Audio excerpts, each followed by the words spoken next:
வாழ்வது விசுவாச வாழ்க்கை. விசுவாசம் என்பது பணத்தை சார்ந்த அல்ல, உன் வாழ்க்கையை சார்ந்தது. விசுவாசிக்கலாமே சொல்லுவோமே. சொல்லுங்க, ஏசப்பா என்ன நல்ல ஒரு விசுவாசியை மாற்றுங்க. ஏன் தேவன் உங்களுக்கு விசுவாசியின் பேர் வச்சிருக்கிறார்? ஏன்னா எல்லாவற்றும் தேவனை சார்ந்து இல்லாதவர்களை இருக்கிறது போல் நினைக்கிறீங்க பாத்தீங்களா? உன் தகுதியே இருக்காது, ஆனா தகுதிப்படும்படியாக நினைக்கிறீங்க பாத்தீங்களா? அதுக்கு பேரு தான் விசுவாசம். அல்லேலூயா.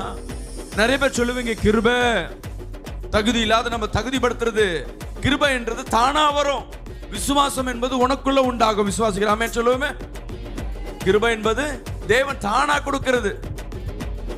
உன் ஜெபத்துக்காக உன் மேல வச்சிருக்க இரக்கத்தினால கிருபையாய் கர்த்தர் நிறைய நன்மை பெற்றுக் கொள்வீங்க.